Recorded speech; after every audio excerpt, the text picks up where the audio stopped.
hard to push all the way down.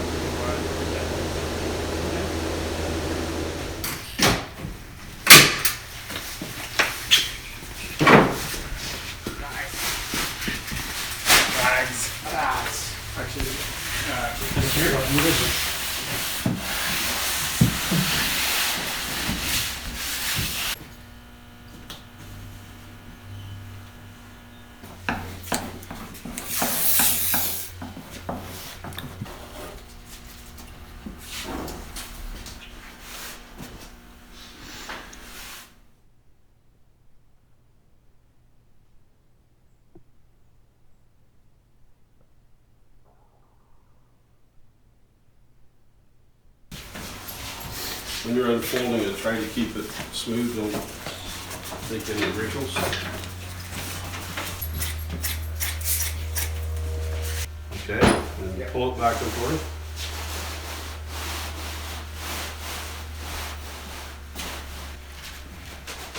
You see the wrinkles down the side there? Mm-hmm. As I work down, I can pull all those out. Yeah. So that means as you're applying the resin, if you get cloth building up in front of you, you come down to the end, give it a little tug, as opposed to brushing over that and maybe folding the cloth and putting a crease that's not going to come out.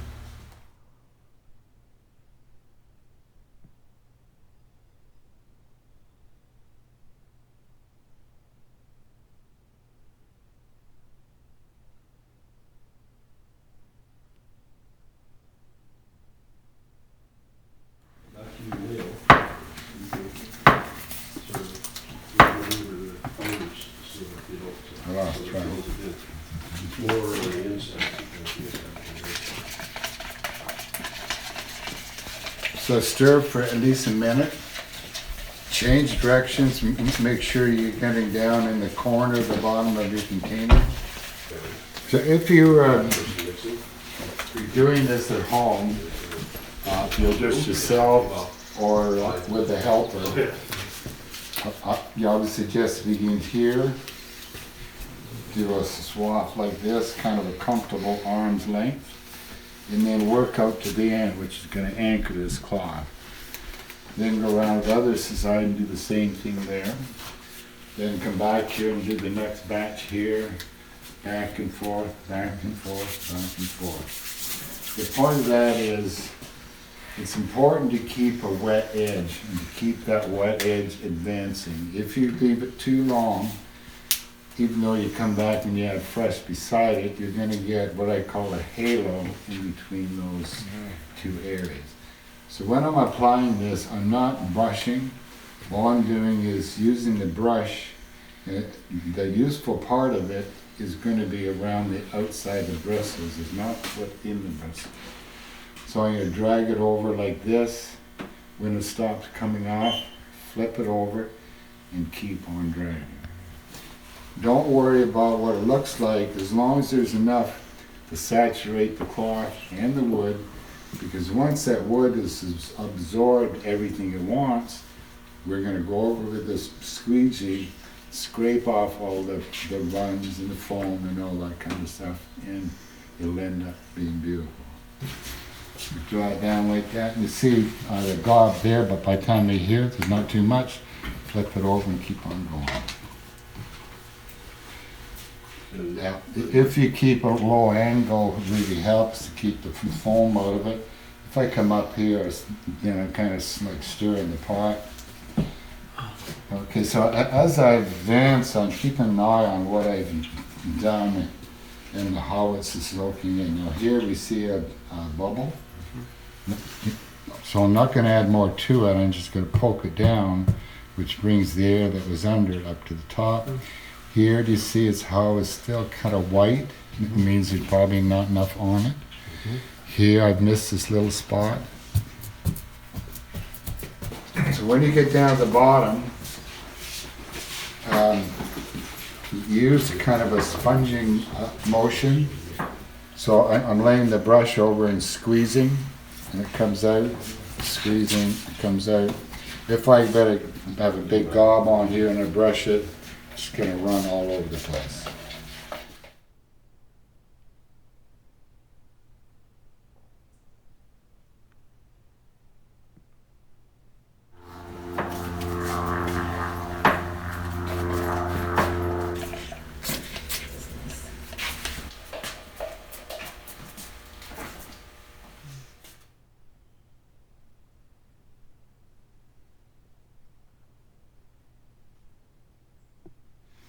So the idea is to take your time and work this down gradually.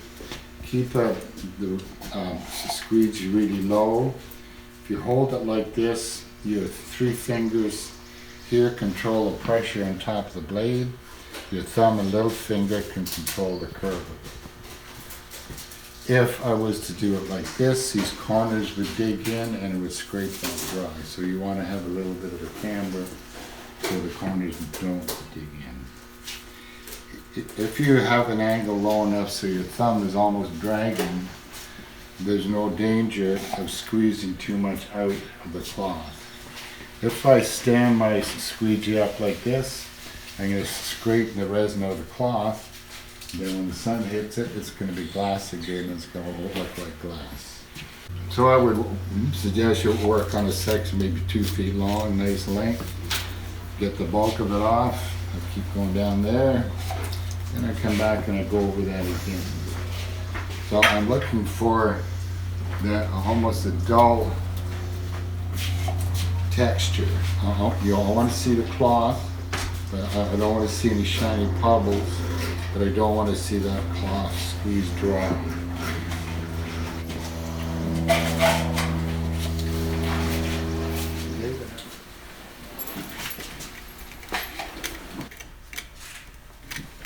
So what we're going to do is let the cloth stand up here, which takes the tension off this hollow, and then we can probably push it in to fill up that hollow.